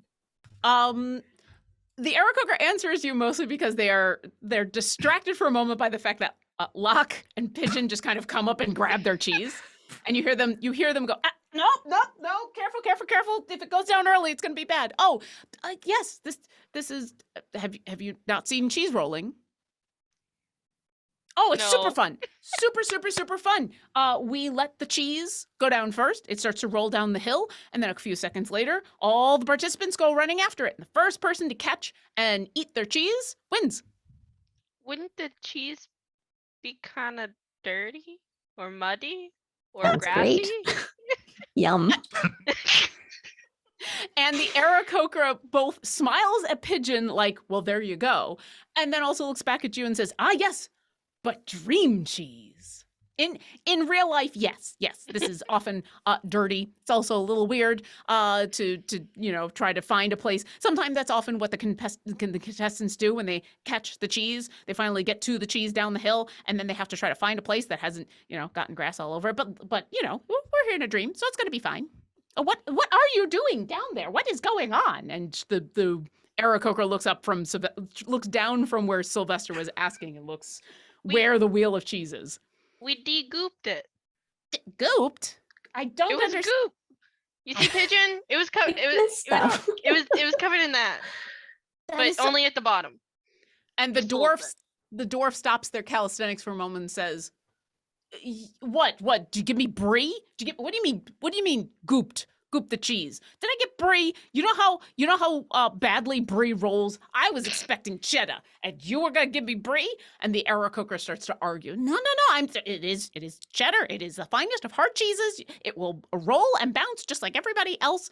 Then you hear a whistle. You hear a really shrill, loud.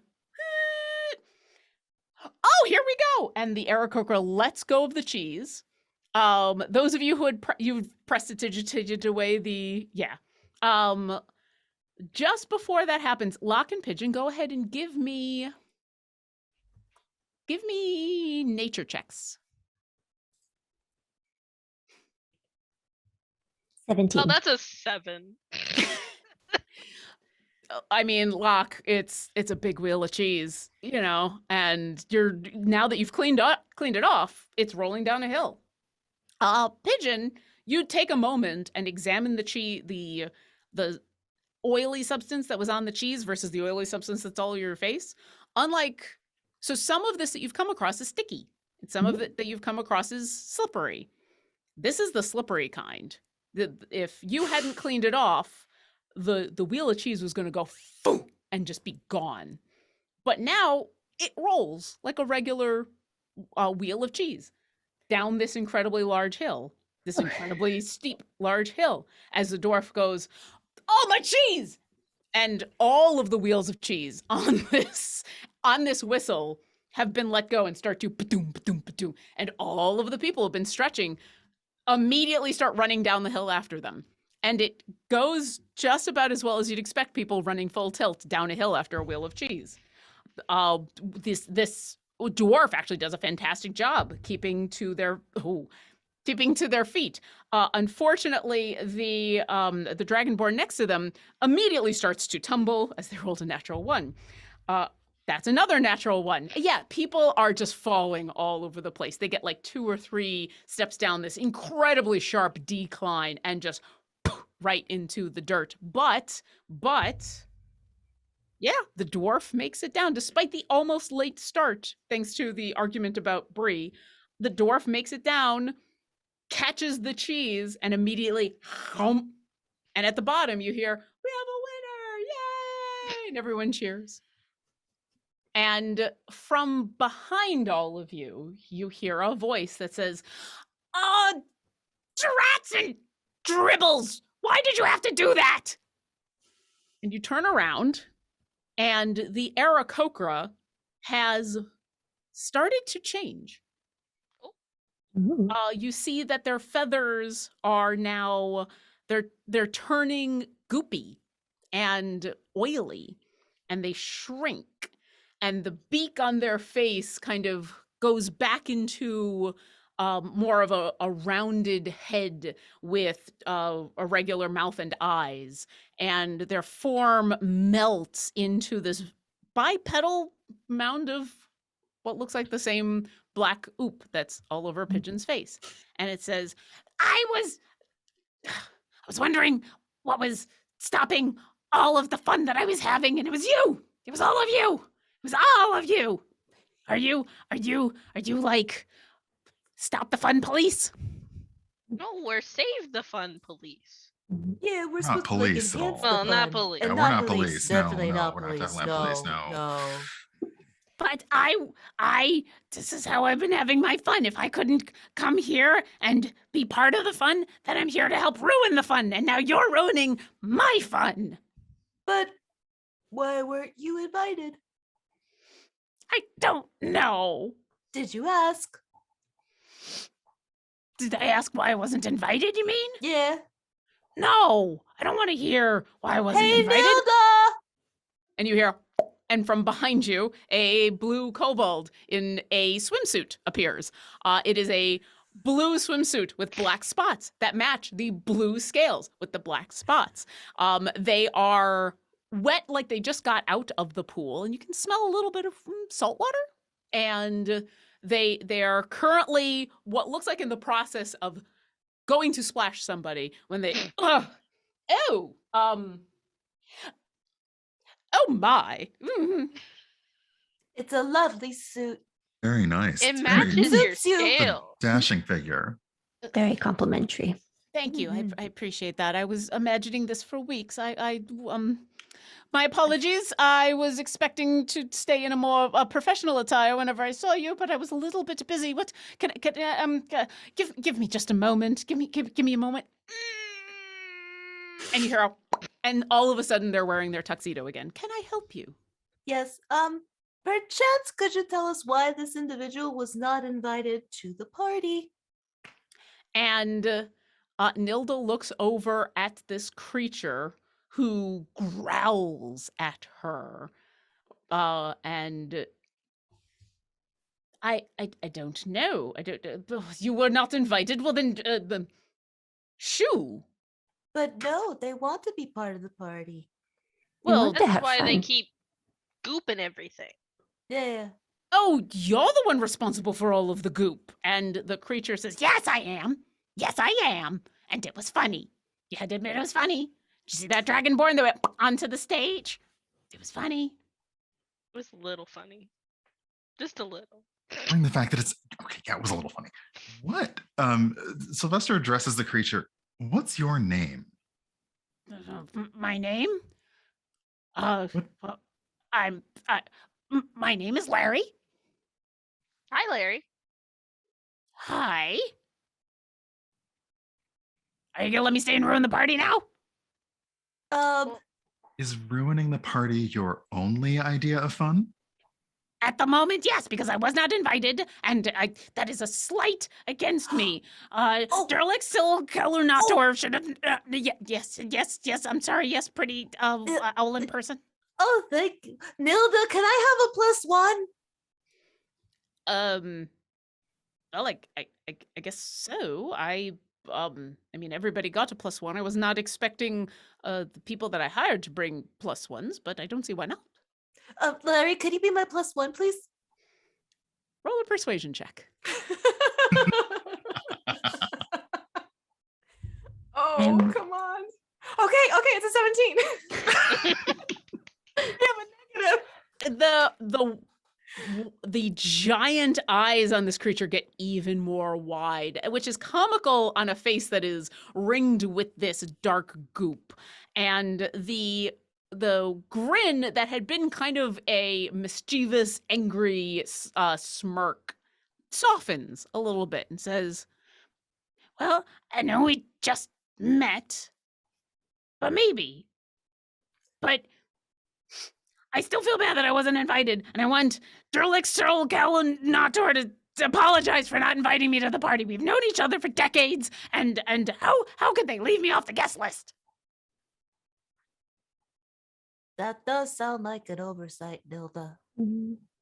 I would be pretty upset too. I I mean, I don't know if I'd be party crashing upset, but I'd be upset. Yeah. And like Larry has this fantastic goo. It's just so amazing. I don't see why he'd be left off the guest list. "Oh, you like my goop?" And he holds up a hand, which seems to automatically just fill with the same oily, sticky, slippery liquid Mhm. goop that you've been encountering this whole time, and says, Would you like some? It tastes fantastic. Yes. "You take a handful, and I need you to give me either an intelligence or a wisdom saving throw." Wisdom.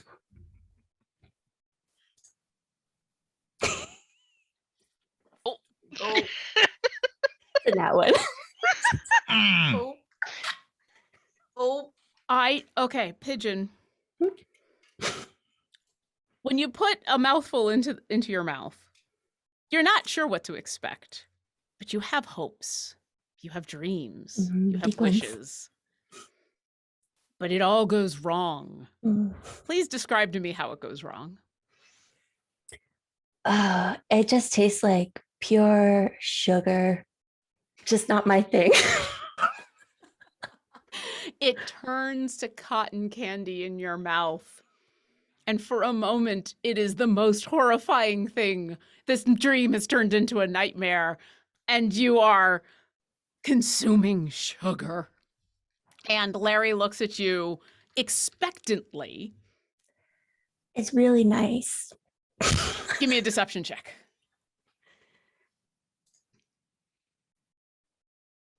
21. Manners. I'm super impressed. I'm so impressed. That is the best lie ever. The lie of manners. Larry, for a moment, who was looking still unsure about this whole situation, but leaning into it now, relaxes as you have enjoyed some of this goop that he can make. And he nods and smiles and says, "Well, If you want any more, just let me know. I can make an endless supply. I can make it sticky, or I can make it slippery, or I can do both.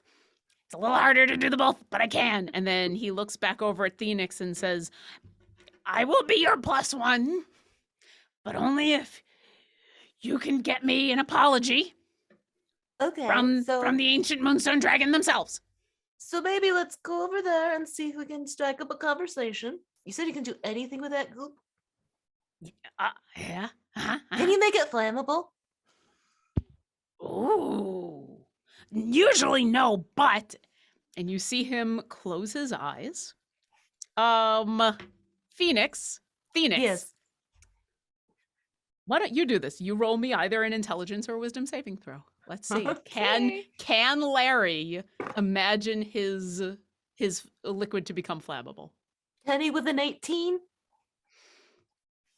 You clearly see as Larry scrunches his eyes and thinks really hard as the goop that's in his hand, flammable liquids, know that this was not flammable before.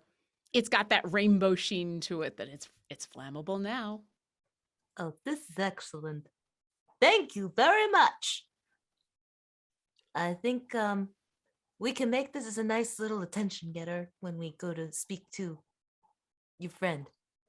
Well, And hopefully Nilda still your friend. speaks Nilda speaks up at this point and says, "Oh, okay, I think I will stand away. I mean, I don't have anywhere to take you to see my benefactor. They're just, it's their dream. So pretty much if you're going to burn the dream down, I guess I will be over No. here. I'll No, just we just Not burn the dream. Here, let me It's like a show you corner. really quick. Phoenix will throw the oil up in the air and then produce flame and throw the flame, and it just creates like this almost waterfall of sparks and fire, like a little messy firework. give me a performance check.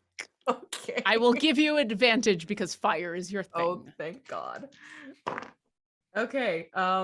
With that, I got a 10. Okay. It's a Is there little is there any way Sylvester can help with selling this? you tell me. What would you like to do to help? As Phoenix is throwing the fire at it, Sylvester's kind of working out the timing of the throw and preparing to cast dancing lights around where the impact of the goop and the flame would hit, so that it's more firework appearing than demolishing. I like it. I like it very much. All right. As these dancing lights appear, Phoenix, go ahead and roll that D20 one more time. I'm giving you triple advantage. Actually, Okay. Sylvester is giving you triple advantage. No, don't you I got say a 14. it. I got a 14. Okay. Okay, I have to subtract I'm things. so I'm laughing because worried. I'm like, oh crap, what would have been 15, but I have to subtract 1. Aw. It's not your best fireworks. Like, you know how well you can do this, but there's something about this creature's goop. It's a little too goopy. It's in clumps instead of in sparks. So instead of one of those fireworks that kind of explode into 1,000 showering sparks, it's like a dozen. But it's still very impressive and very beautiful. And everyone around, the people who haven't run down after cheese, goes, ooh. Sylvester turns to Larry and says, "And now you've brought a present." Well, now they have to show up and then apologize for not inviting me, right? And then he produces goop in both hands and says, Let's light this baby up. and starts to throw them into the air. Locke and Pigeon, I'd like to know, how are you helping with this fireworks displays? Phoenix and Sylvester are setting off the goop into fire. Are we still? Oh I'm yeah, gonna- I'd assume the two of you are still poof, poof, poof. Unless you'd like to do something else, you can think No. about it. Locke and Pigeon, tell me, what are you doing in this moment? I'm gonna start shooting off minor illusions to shoot off little fireworks as well. I love it. I love it. Are you obviously the fireworks are in reds and oranges. Are you keeping to the same color scheme, or are you giving different colors? I'm gonna do different colors. Add some rainbow in there. I love it. I love it so much. Pigeon, how about you? I'm shooting off some Eldritch Blasts into the mix too. And this will be a lovely purple color. Ooh, like a bright purple, or kind of that darker, deep purple, royal purple? Oh, it's a bright purple because it's a dream.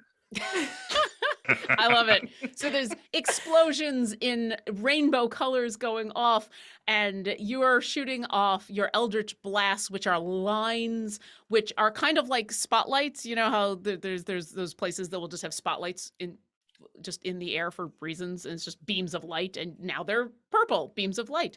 And all the people around you have kind of forgotten about what was going on with all this sticky, oily goop. They've forgotten about the cheese. They've forgotten about all of that, and they're just, ooh, ooh, ah. This goes on for a little bit, and then as you take a pause, because like all good firework displays, it goes off, it goes off, it goes off, it pauses. It goes off, it goes off, it goes off, it pauses. And then just before the big finale, there's that really long pause as the music starts to build and build. And you can just barely hear the sound of the lizard folk band as they're playing Shoot Down the Moon, as you pause just before the final chorus. And you hear a voice say, I'm sorry, I didn't know I was going to miss the fireworks. and you turn around and there is all of a sudden an incredibly tiny, adorable, opalescent dragon. No bigger than a pineapple, just immensely small, glowing, smiling, floating in the air. And the dragon looks at all of you and says, This is so pretty. I didn't know this was going to happen. and Nilda immediately gives a respectful bow to Durlix Kaluninator and says, "Oh, Greece's benefactor, these are the adventurers that I'd hired to keep the party safe, and I believe this is..." And then you hear Larry say, Larry, yeah. You left me off the guest list. and the ancient Moonstone dragon, in the form of this tiny little dragon, floats forward and looks at all of you and says, I forgot someone off the guest list? Apparently, yes. And he Oh. was very hurt. Yes. Oh. and they look over at Larry, who is now arms crossed. Go ahead and everybody roll me insight checks. This is not Okay. how I pictured this adventure going, but I love every moment of it. This is amazing. 18. 18. Pigeon? 10. Okay. Sylvester? 21. And Phoenix. 5. Okay.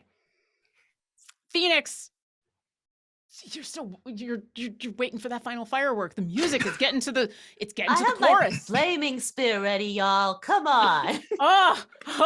You can't miss the chorus. The rest of you notice that Larry is still angry, but it is definitely at this point more for show. Like he can see that there's been a mistake, that this was not meant to harm anyone. And the dragon approaches Larry, big wide eyes looking sorrowful, and says, I'm sorry, Larry. I didn't mean to leave you off. But I'm glad you're here now. This is gorgeous. How can I make it up to you? and Larry continues to, I don't know. I guess my +1 should decide how you can make it up to me. and he looks over at you, Phoenix. Can you tell Larry that you're sorry and then make him maybe like a second guest of honor for a little bit? Like, you know how like king or queen of the carnivals? Maybe something like that. I can do that. And the dragon turns back and says, Larry, I'm very, very, very, very, very, very, very, very sorry. Would you like to make your own pie at the pie eating contest? And Larry goes, yes, this is everything I ever wanted. Chocolate pie for everyone. And he goes running down the hill. And the dragon looks back at you and says, thank you. and then seems to just dissolve into sparkles as then they catch up with Larry further down the hill as they head off towards the buffet. I need one more performance check from the four of you as the music reaches its gleeful crescendo as fireworks are about to go off. Sylvester, what'd you get? I have a 15. And Pigeon? 9. And Locke? 21. And Phoenix. What'd you get? I didn't hear you. I got a 3. Did you roll a natural 1? No, I rolled a 4, but I have to subtract. Phoenix, what do you set on fire? Uh-oh. One of the things of cheese, and it turns out that one was brie. Pigeon? Do you eat the flaming cheese? Yes. Awesome. I'm like, And- ow, ow, ow. It's melty brie. Even I want to eat that flaming cheese. I mean, And it is around this dream charcuterie as you all enjoy some cheese and fireworks, and friendship is brought back together, that we will close this adventure. And the four of you finish out your time here at the dream dance, at the moon dance as it was. And when you wake up the next morning, you find that little bags of the platinum that was promised to you are just sitting next to your head, ready for your next adventure. And it is with that I would like to Oh thank my gosh. all of you for going on this ridiculous adventure with me. Thank you to everybody in chat. Thank you to everybody who has already purchased the Moonstone Dragon Familiar from our game. We are here to entertain you in hopes that you will go ahead and make that purchase as a wonderful way to support an amazing cause, the Canadian Cancer Society, because they're absolutely wonderful. All of the net proceeds from any of the purchases of Disco, the baby Moonstone Dragon, I always have to think about that. It always takes me a second to get it out. Yeah, it's stringing it together again. Yeah, and I'm the one who kept having to say Durlix Sir Calaluntor over and over and over again. But yes, all of the net proceeds up until February 22nd will go directly to the Canadian Cancer Society. So definitely check that out. The vast majority of us are wonderful people who work at Codename Entertainment, but we do have Brian, who is our amazing guest, who helped work to bring Disco to life, who we're so glad to be here on this game. So, Brian, would you take a moment? Would you tell the wonderful people where they can find more of you and the awesome things that you do? Sure. You can find me pretty much everywhere online as Urban Bohemian. I am a variety streamer on Twitch. I am a cast member on Rivals of Waterdeep, which airs every Sunday. It's a long-running actual play show. I am very loud on Twitter with a lot of opinions about everything. And yeah, no, that's it. You are wonderfully loud with amazing opinions and disco balls. Yes, there's far too many in my apartment now. Please, somebody help. And it is with that, I'm going to say thank you so much to everybody. Thank you to Trevor, who produced the show. Thank you to our wonderful moderators who were helping out in chat during this whole time. Thank you to Wizards of the Coast for being awesome partners with us on this amazing journey. And we'll see you next time you decide to have your dreams. Bye.